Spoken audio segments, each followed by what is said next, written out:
Boa noite, gente. Hoje nós vamos falar um pouco sobre os elementos que constituem a textualidade, tá? Mas antes disso, a gente vai esclarecer qual seria a definição de texto, né? Então, não é a liberdade de usar esses slides criados pela professora Nádia Costa, da UERN. E aí ela traz um exemplo de uma charge do Sinfrônio, né? Dê uma olhada na charge. Nessa charge, em primeiro lugar, a gente tem que pensar um pouco, né, sobre como é que esse tipo de texto, esse gênero charge, circula por aí, né? Onde a gente encontra, né? Geralmente aparece nos jornais e tem relação com algum fato contemporâneo, algum fato cotidiano que foi publicado no jornal, foi problematizado, algum fato que tomou relevância.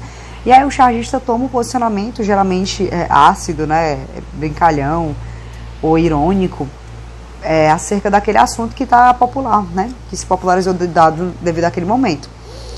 E aí, partindo dessa ideia, a gente vai ter a noção de que a charge está intimamente ligada ao momento contemporâneo ao qual ela é publicada, né? Ou seja, não tem como a gente ler esse tipo de texto, na verdade seria um gênero textual, né?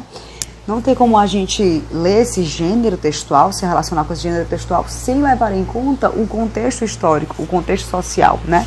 O momento político, porque esse gênero textual dialoga diretamente com isso. Isso aí tem tudo a ver com a noção de texto, né?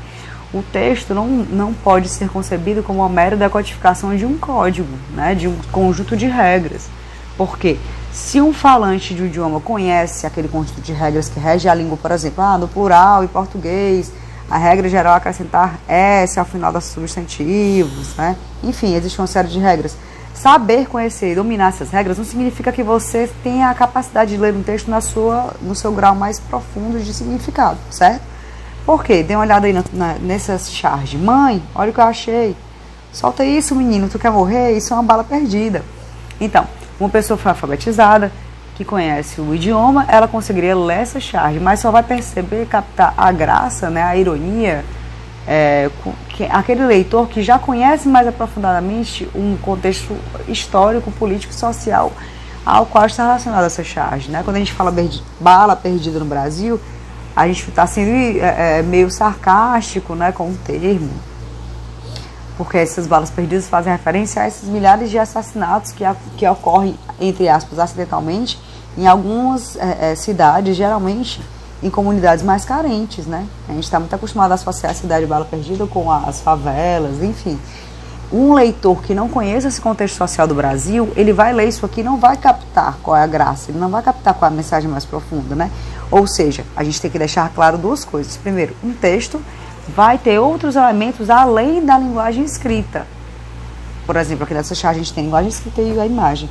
E um texto não necessariamente vai estar ligado apenas ao conjunto de regras. Ele vai estar, sim, necessariamente ligado a um contexto histórico para ser compreendido, né?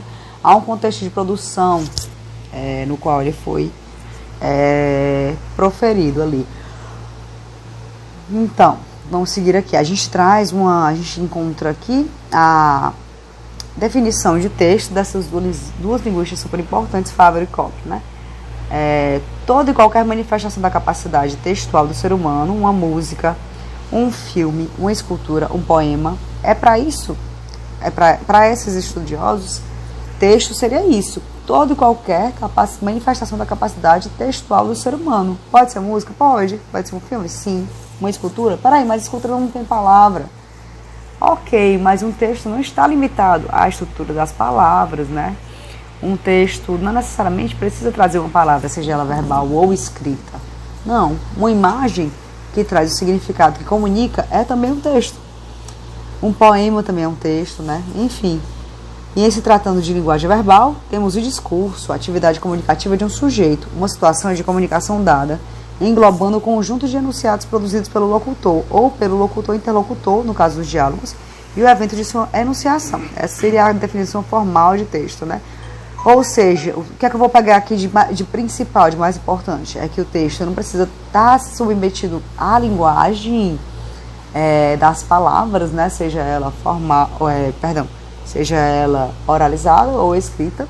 Ele pode também dialogar com imagens, com sons, né? Outra questão importante é a gente compreender, né, que o texto está intimamente ligado à ideia de atividade comunicativa, né? O objetivo do texto é comunicar. Então, se eu falo só uma palavra, socorro, imagina uma pessoa se afogando, colocando a mão para fora da água, assim, na beira do mar, e você escuta ela gritar socorro. Ela precisa dizer algo mais? Não. Essa única palavra conseguiu funcionar como um texto, porque transmitiu uma mensagem, cumpriu esse propósito comunicativo. Assim como, por exemplo, você vê aquela plaquinha dentro de um círculo vermelho cortado ao meio. A gente olha para aquilo e sabe que a mensagem quer dizer que é proibido estacionar. Mas nenhuma palavra foi utilizada. Há um símbolo ali. Isso também é texto, né? Certo. Então, já que a gente já compreendeu o que é um texto, a gente vai agora falar sobre os fatores da textualidade. Aqui nós temos 8 fatores de textualidade listados. Seriam eles a contextualização, coesão, coerência, intencionalidade, informatividade, aceitabilidade, situacionalidade e intertextualidade. A gente vai falar direitinho sobre cada um desses fatores de textualidade, ok? Mas antes disso, a gente tem que compreender quais seriam as semelhanças e as diferenças. Como é que seria esse diálogo dentro do texto para que ele possua esses dois elementos, coesão e coerência. A gente sempre escuta falar isso, né? A gente sempre é cobrado para produzir textos que sejam coesos e coerentes. Mas muitas vezes a gente nem sabe o que é um texto coeso, nem um texto coerente, né? Vamos dar uma olhadinha aqui e compreender, para tudo ficar mais claro, tá? A coesão manifesta-se no nível microtextual. O que seria isso? Ela está mais relacionada com os aspectos, como é que eu posso dizer, com os elementos que conectam as ideias dentro do texto, né? Por exemplo, com as palavras que ligam as orações, que transmitem as ideias de conformidade ou de adversidade, enfim, todos aqueles elementos, aqueles elos que costuram o texto por dentro dele, né? Por isso que há esse micro. Enquanto a coerência vai estar voltada para a macrotextualidade, né? Vai estar voltada para as relações com textos para fora dele mesmo, né? Por exemplo, ele vai dialogar com o texto dentro do contexto social, ele vai pensar o texto dentro do momento político, né? Como a gente falou, se ele tem uma sequência, uma continuidade, né?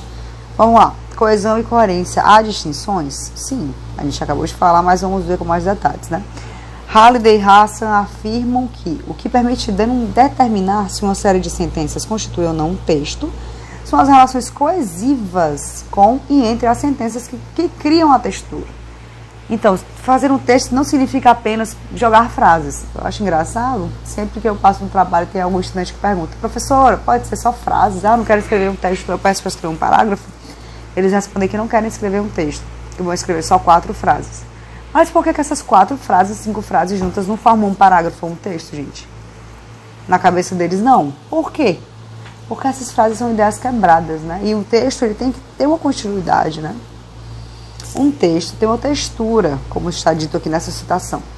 E é isso que o distingue de um não texto. O texto é formado pela relação semântica de coesão. Por exemplo, ele colocou até um exemplo aqui em inglês, né? Wash and core 6 cooking apples. Lave e descasque, lave e tire o caroço de 6 maçãs ferventes. Coloque-as dentro de um prato à prova de fogo. A gente conseguiu decodificar. Eu não sei falar inglês, mas eu olhei o dicionário lá, decodifiquei. Entendi, falei o que estava ali. Mas eu compreendi, isso faz algum sentido? Isso está posto como? Falta muito, né, para você conseguir. São muitas lacunas para você conseguir tirar algum significado daqui, né, dessa frase. Parece meio aleatória, né? Ou seja, ela não é coesa. Elas são frases que estão gramaticalmente corretas, mas não formam uma sequência que faça sentido, né?